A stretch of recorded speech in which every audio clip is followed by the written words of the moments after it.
నమస్తే. అందరికీ ఆయురారోగ్యాలు బాగుండాలని కోరుకుంటూ కొన్ని వివరాలు చెప్తాను, వినండి. మీరు కొన్ని కోట్ల జీవరాశులు డాక్టర్ దగ్గరికి వెళ్ళకుండా దానికి సంబంధించిన ఆహారం, ఆకుకూరలు అయితే ఆకుకూరలు, గింజధాన్యాలు వాటి సంబంధించి తీసుకున్నారు. ఏ డాక్టర్ దగ్గరికి వెళ్ళలేదు. కానీ ఆ జీవరాశిలో మనం కూడా ఉన్నాం. మనం విపరీతంగా ఫాస్ట్ ఫుడ్కి, మాంసాహారానికి, మరి ఇంకో ఇది తింటున్నాం. ఉడికిన ఆహారాలు, నూనెలు, ఏపుళ్ళు, ఫాస్ట్ ఫుడ్లు, నిల్వన ఆహారాలు, కూల్ డ్రింక్స్, ఏదో చెత్త చెదారం అంతా తింటున్నాం. కానీ మనం తినవలసిన ఆహారాన్ని మర్చిపోతున్నాం. వాటికి నోరు లేకపోవచ్చు, కానీ వాడు అన్నీ ఆచరిస్తున్నాయి. మనకు అన్ని రకాలు ఉన్నా కూడా మనం ఆచరించలేకపోతున్నాము. ఆకుకూరలు, కాయగూరలు, డ్రై ఫ్రూట్స్, గింజధాన్యాలు, చెరుకు రసాలు, మరి రసాలు ఉన్నాయి కదా, అన్నీ తీసుకోవచ్చు. ఉదయాన్నే ఆకుకూరల రసం, తోటకూర, పాలకూర, చుక్కకూర అన్నీ ఉండే కదా, మొత్తం పిప్పి తీసి దాంట్లో తేనె నిమ్మరసం పిండుకొని తాగండి. ఉదయం పూట ఏదో సొర, బీర, పొట్ల మొత్తం రసం తీసి పిప్పి తీసేసి తేనె నిమ్మరసం కలుపుకొని తాగండి. ఉదయం పూట ఆహారం బాగుంటుంది. మధ్యాహ్నం పూట ఉడికిన ఆహారం తీసుకోండి. సాయంకాలం పూట పళ్ళు తీసుకోండి. ఇట్లా మనకు సంబంధించిన శరీరానికి ఏదైతే సరిపోద్దో తెలుసుకొని ఆహారాన్ని అందించడం పొట్ట తేలిగాను. ఈ కాలం అంతా చలికాలం. చలికాలం అంతా కూల్ డ్రింక్ తాగటం, ఏసీలో కూర్చోడం, శరీరం ఎప్పుడైతే కూల్గా చేసుకుంటారో రోగాలు పెరిగిపోతాయి. మనం తిన్న ఆహారం ఎంతైతే నిలుంచుకుంటామో మనం సావుకు దగ్గర అవుతాం. కానీ సావు అనేది ఒక్కసారి రాదు. అది ఏంటంటే ఆరోగ్యరూపేణ మన పొట్ట లోపల మెలికలు తిరిగిన పేగుల్లో నుంచి మలం జారాలి, నీరు ధారాళంగా పోవాలి. అంటే ఎముకలు, కీళ్ళు, నరాలు, పేగులు మొత్తం కండరాలు అన్నీ శుభ్రంగా ఉండాలి. అంటే లోన శరీరం అంతా శుభ్రంగా చెయ్యాలి కదా. తిన్న ఆహారమే నిల ఉన్నదే ఖర్చు కాలేదు, మళ్ళీ నోరుంది కదా అని మొత్తం తింటూ ఉంటే ఆ శరీరం అంతా పాడైపోయి కొవ్వు గడ్డలు, మొటాలు, కంటి కురుపులు, చర్మ వ్యాధులు మొత్తం రకరకాలుగా వస్తున్నాయి. అది కంటి సమస్య కావచ్చు, చెవి సమస్య కావచ్చు, మానసిక ఒత్తిడి కావచ్చు, లేదు నోట్లో పాచి గబ్బు కావచ్చు, థైరాయిడ్ కావచ్చు, షుగర్ కావచ్చు, బీపీ కావచ్చు, నరాల వ్యాధులు, కీళ్ళ వ్యాధులు కావచ్చు. అలా చెప్పుకుంటూ పోతే కొన్ని వందల రోగాలకు మనం బానిస అవుతున్నాం. ఆ బానిస మాత్ర తగ్గితే అసలు గ్యాసు అసలు గ్యాస్ ఎక్కడి నుంచి వస్తుంది? గ్యాస్ అనేది ఎందుకు వస్తుంది? అందరికీ ఏముంది, లేదు మామూలేలే, ఓ మాత్ర వేసుకొని ఇంజక్షన్ తగ్గుతుంది. అసలు నిల్వ ఉంచటం వల్ల చెత్త డబ్బా, కాలంలో మురుగుడు, ఈ చెత్త డబ్బాలో ఉన్న మురుగుడు, ఈ మురుగుడు ఖాళీ చేయకుండా అసలు తినడానికి ఎలా తింటారు మీరు? అసలు తినకూడదు కదా. కానీ కరకర ఆకలి మండుతూ ఉంటే కమ్మని భోజనం ఎదురుగా ఉంటే ఆనాడు కబుర్లు చెప్పారు. మనకు ఆకలి కావాలా. కొద్దిగా ఆకలి కాగానే టీ తిందామా, పునుగులు తిందామా, బజ్జీలు తిందామా అనే పాలసీకి రాబాకండి. మన శరీరం ఎలా శుద్ధి చెయ్యాలి, శరీరం లోపల శరీరం చూపించగాలి. గోడకు రంగు పూసినట్టుగా ఒక పేస్టు, ఒక ఇది తీసుకొని బ్రష్ పెట్టి పసా నూనెపు రావడానికి గోడలకి ఎలా శుభ్రం చేస్తున్నాం, మొహాన్ని కూడా మొత్తం ఫేస్ చేసి నున్నగా చేసి చేసుకోండి. దానివల్ల ఎన్ని చర్మవ్యాధులు వస్తుందో తెలుసా? ఒరిజినల్గా మనకున్న జుట్టులాగా ఉంచండి, శరీరంలా ఉంచుకోండి. కొత్త ప్రయోగాలు చేసి డబ్బు వృధా, ఇది వృధా. డాక్టర్లు బతుకుతున్నారు, పెయింటింగ్ విషయంలో ఎమోషన్ ఎక్కువైతుంది. మీకు ఎమోషన్ ఆనందంలో అందంగా ఊపడాలి పుట్టుడు ఏమన్నా ఉంటారా? వెనకటి కాలంలో ఇంట్లో వండిన ఆహారమే, బయట కట్టెల పొయ్యితో వండుకునేవాళ్ళు, ఆరు బయట. కానీ ఇప్పుడు అలా చేయదు కదా, ఇంట్లోనే. మరి తెల్లదాన బాత్రూమ్కి వెళ్ళాలంటే మరచం పెట్టుకొని రేత్రి పూట పెట్టుకొని ఉదయం పూట తాగి సిగ్గుగలడు దొడ్డిపేసి వచ్చేవాడు. మళ్ళీ వాళ్ళకి లైట్లు లేకపోతే సాయంకాలం పూట 6ంటికి భోంచేసేవాళ్ళు. కానీ అమృతాహారం మీరు తీసుకున్నా దాంతోపాటు నీళ్లు తాగారనుకో అది విషంతో సమానం. అది మాత్రం తెలుసుకోండి. ఏదైనా నీరు, ఆహారం, మనం తాగిన నీరు ఖాళీ కడుపుతో మూత్రం ద్వారా పోవాలి. మనం తిన్న ఆహారం మలధార, ఈ రెండు కలిపి తాగితే లోన విషంగా మారుతుంది. కాబట్టి మన శరీరం మన చేతిలోనే ఉంది. ఖాళీ కడుపుతోటే ఆహారం తీసుకోవాలి, ఖాళీ కడుపుతోటే నిద్రపోవాలి, ఖాళీ కడుపుతోటే ఆహారం తీసుకోవాలి. ఆహారమైనా నిద్రైనా ఏదైనా ఖాళీ కడుపుతో యోగా చేయాలి. యోగా అంటే ఎట్లా? యోగా అంటే ఆసనాలు వేసేవాళ్ళు ఉండరు, రన్నింగ్ చేసేవాళ్ళు ఉండరు. కానీ దానికి సరిపడా నీరు తాగాలి కదా! ఆ నీరు తాగిన తర్వాత దానికి సరిపడా మంచి ఆహారం తీసుకోవాలి కదా! కానీ మంచి ఆహారం అనేది కాదు. మనం ఏంటంటే ఒక గ్యాస్ బయలుదేరిందనుకో, ఆ గ్యాస్ ఎక్కడి నుంచి వస్తుంది?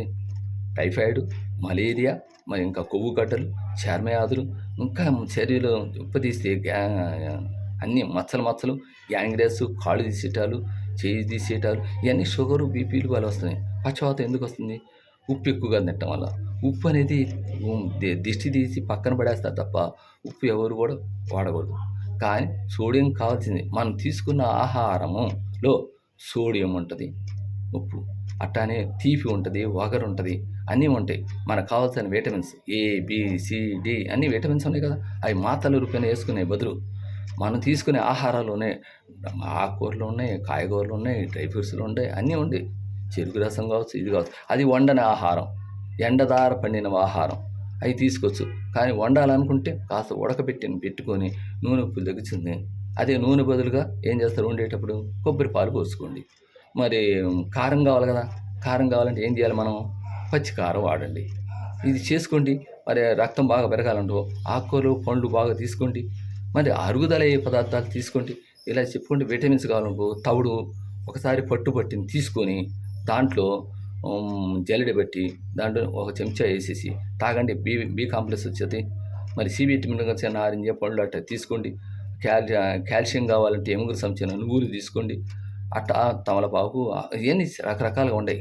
అన్నీ మన ఆహారాల నుంచి తెలుసుకొని వాటిని పక్కన పెట్టేసి మన యొక్కడికి సంవత్సరాల తరబడి నిల్వ ఉండే కూల్ డ్రింక్స్లు కానీ, ఫాస్ట్ ఫుడ్లు కానీ, మరి పిల్లలకు కురుకురులు కానీ అవి అలవాటు చేసి చాక్లెట్లు అవి ఇచ్చేసి వాళ్ళ పిల్లల జీవితాన్ని వాళ్ళే నాశనం చేస్తున్నారు. ఏమవుతుంది? వాళ్ళకి అన్ని రకాల ప్రాబ్లమ్స్ వస్తాయి. మళ్ళీ డాక్టర్ తిరుగుతున్నాం. మన సంపాదించే సంపాదన అంతా మన ఆరోగ్యాన్ని చెడిపోవటమే కాకుండా మన పిల్లల్ని కూడా జరగొడుతూ వాళ్ళకి పనిచేస్తున్నాం. మనం చేసుకునే తప్పులు కూడా దేవుడి పేరు చెప్పి మీరు పాడైపోతున్నారు. మనకి ఇచ్చిన భగవంతుడు, మనల్ని సృష్టించింది భగవంతుడు. ఆ భగవంతుని ఎంచుకొని మనం ఏం చేయాలి? శరీరాన్ని శుద్ధి చేసుకోవాలి. గ్యాస్ అనేది ఒక పొట్ట కాదు. పొట్టలో నిండిన ఆహారం నుంచి మురికి బయలుదేరి శరీరం అంతా గ్యాస్ బయలుదేరి కింద నుంచి గాలిపోదు, పైనుంచి పోదు, బేవుని తిప్పులు కింద నుంచి అన్ని రకాలుగా మనం అన్నీ బంద్ చేసుకోగలిగితే ఆ తిన్న ఆహారం లోన నిల్వ ఉంటే రోగం పెరుగుద్ది. అదే బ్యాంకీలో ఉంటే వడ్డీ పెరుగుద్ది. మనం ఏం చేసుకోవాలి? ఏం చేయాలి? ఏంది అసలు మన శరీరం ఏంది? మన పరిస్థితి ఏంది? మన ఇబ్బందులు, కుటుంబాన్ని ఎందుకు ఇబ్బంది పడాలి? మన జీవితం అంతా సంపాదించిందంతా లాస్ట్లో డాక్టర్కి పెట్టేస్తే మనం చనిపోయిన తర్వాత పిల్లలు ఎంత ఇబ్బంది పడతారు? కానీ మనం తండ్రులు, తల్లులు చేసే పనులే వాళ్ళు తింటూ పిల్లల్ని చేస్తున్నారు. అది కరెక్ట్ కాదు. మీ జీవితం మీ చేతిలో ఉంది. మీ ఆరోగ్యం మీ చేతిలో ఉంది. మీరు జాగ్రత్తగా హాయిగా ఆరోగ్యంగా ఉండాలంటే కొన్ని శ్వాసనాళాన్ని బంద్ అయిపోయినాయి. శ్వాస మీద ధ్యాస రాదు మీకు. మొత్తం లోన నిల్వన్న ఆహారమే దుర్గంధపు వాసన. నిల్వన్న ఆహారంతో దుర్గంధం చూడగానే చెమట కంపు, సాంకల కింద నల్లగా రావటం, మధ్య చేయటం, అన్ని రకరకాలుగా చొక్కపోతే అన్ని మచ్చలు వస్తాయి. ఆలోచించండి మన శరీరం ఎందుకు పాడైపోతుందని. కానీ భగవద్ధ్యానం ఎలా చేసుకోవాలి? ప్రకృతి ధర్మం ప్రకారం ప్రాణాయామం చేయాలి. ప్రాణాయామం ఏం చేయాలి? మన లోనున్న మొత్తం తీసుకోవాలి కదా. ఏం చేయాలి? కపాలభాతి చేయండి, అట్లానే భస్త్రిక చేయండి, అనులోమ విలోమ చేయండి. మరి హార్ట్కి ఉంది, మళ్ళీ అట్లానే పక్షవాతానికి ఉంది, అట్లానే కిడ్నీల జబ్బులకు ఉంది. ఇవన్నీ ప్రాణాయామాల్లో ఉన్నాయి. ప్రాణాయామం అంటే ఎట్లా అంటే ప్రాణాయామం కాదు, కానీ స్పీడ్గా చెమట వచ్చే విధంగా చేసుకుంటూ శ్వాస మీకు 12 అంగుళాలు పోతుందా లేదా శ్వాస? 12 అంగుళాలు పోతేనే శ్వాస ఆరోగ్యంగా ఉంటుంది. మన ఆరోగ్యంగా ఉండగలుగుతాము. మన శరీరం అంతా కొన్ని కోట్ల జీవకణాలతో నిర్మితమై ఉంది. కానీ భగవంతుడు ఆ జీవకణాలు మొత్తం శుభ్రం చేయమని చెప్పాడు.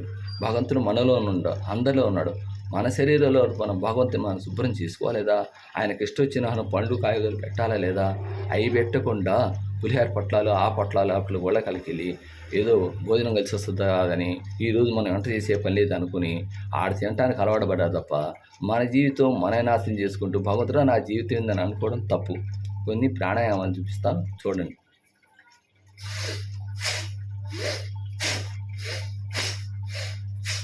డోరకం చేయండి.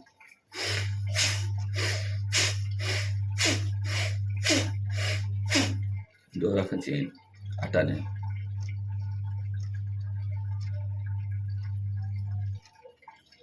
హ్యాండ్స్ కావండి.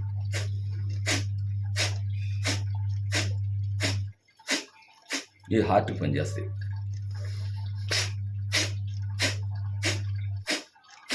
ఇది కిడ్నీలు పనిచేస్తాయి. ఇట్లా చెప్పుకుంటూ పోతే మనం శ్వాసనాళాన్ని శుభ్రం చేసుకుంటూ మన పొట్ట కదలిక, శరీరం కదలిక ప్రాణాయామంతో చేసుకొని కొద్ది కొద్దిగా ప్రాణాయామం. మిగతా వీడియోలో ప్రాణాయామం ఏ విధంగా చేయాలి, నీరు పరగడుపుతో ఎలా తాగాలి, తిన్న తర్వాత అటు ఇటు మలశుద్ధి ఎలా చేసుకోవాలి, ఆ తర్వాత పొద్దున్న ఏ ఆహారం తీసుకోవాలి, రేత్రిపూట నానబెట్టిన ఇత్తలు కానీ లేదు మొలకలు కానీ కట్టుకొని అవి తింటాం, అరుగుదలుగా పళ్ళ వరకు తింటాము. అవి చేసుకుంటూ మళ్ళీ దాని సరిపడా నీళ్లు ఒక భాగం ఆహారం అయితే 2 భాగాలు నీళ్ళు కావాలి, 3 భాగాలు కావాలి. అప్పుడు శరీరం అంతా శుద్ధి అవుతుంది. కొబ్బరి బోండాతోటో, చెరుకు రసంతోటో, లేదు మజ్జిగతోటో, రసాలతోటో శరీరం శుద్ధి కాదు, అది ఆహారం కింద వస్తుంది. ఇల్లు శుభ్రం చేయాలన్నా, కాలువ శుభ్రం చేయాలన్నా, ఏ శుభ్రం నీటితోటి అయినా, నీరు పైన పోసుకోటే శుభ్రం కాదు, లోన నీటిని పంపించాలి. అది ఆహారం. తినేటప్పుడు నీళ్లు తాగద్దు. తిన్న 2 గంటల తర్వాత తాకు గ్లాసు తాగండి. 6ంటికి అలా 4-5ంటికి ఆపుకొని అక్కడ చెరుకు రసమును ఏమంటే పళ్ళ రసాలు అవి తాగండి. అవి బాగుంటాయి. మా రక్తం పట్టాలంటే మరి కిస్మిస్ లాంటివి ఇవి ఉంటాయి కదా, మరి ఖర్జూరం, ఎండు ఖర్జూరం, పండు ఖర్జూరం ఉంటాయి కదా, అవి తీసుకోవచ్చు. అట్లా రక్తం పెరగడానికి ఉన్నాయి. అట్లానే మరి ప్లేట్లెట్స్ పెరగడానికి దాంట్లో ఉన్నాయి. అట్లానే ఆరోగ్యపరంగా మనకు కావాల్సిన అన్నీ కూడా దాంట్లో. మీరు కఫం ఎక్కువైంది, ఎందుకు ఎక్కువైంది? అట్లానే టైఫాయిడ్ వస్తుంది, ఎందుకు వస్తుంది? జ్వరాలు విపరీతంగా వస్తున్నాయి, ఎందుకు వస్తున్నాయి? శరీరం అంతా కూల్ చేసుకుంటున్నారు. మన తపన ఎక్కువైందని ఎక్కువగా కూల్ డ్రింక్, బజార్లో దొరికే కూల్ డ్రింక్ తాగటం, లేకపోతే ఫ్రిడ్జ్లో పెట్టి తీసుకొని తాగటం. మనం తాగుతూ మన పిల్లని జరగొడుతున్నాం. మన కుటుంబం మొత్తం నాశనం చేస్తుంది మనమే. మన ఆలోచనే మన అనారోగ్యం, మన ఆలోచనే మన ఆరోగ్యం. మన శరీరాన్ని శుద్ధి చేసుకోగలిగితే మన అందరం ఆరోగ్యంగా ఉండగలుగుతాం, సమాజానికి ఉపయోగపడతాం. పుట్టే పిల్లలు కూడా మనం తినే ఆహారాన్ని బట్టి పుట్టే పిల్లలు రోగిష్ఠులుగా పుడతారు, లేదు మనం తినే ఆహారమే మంచి పిల్లలు పుడతారు.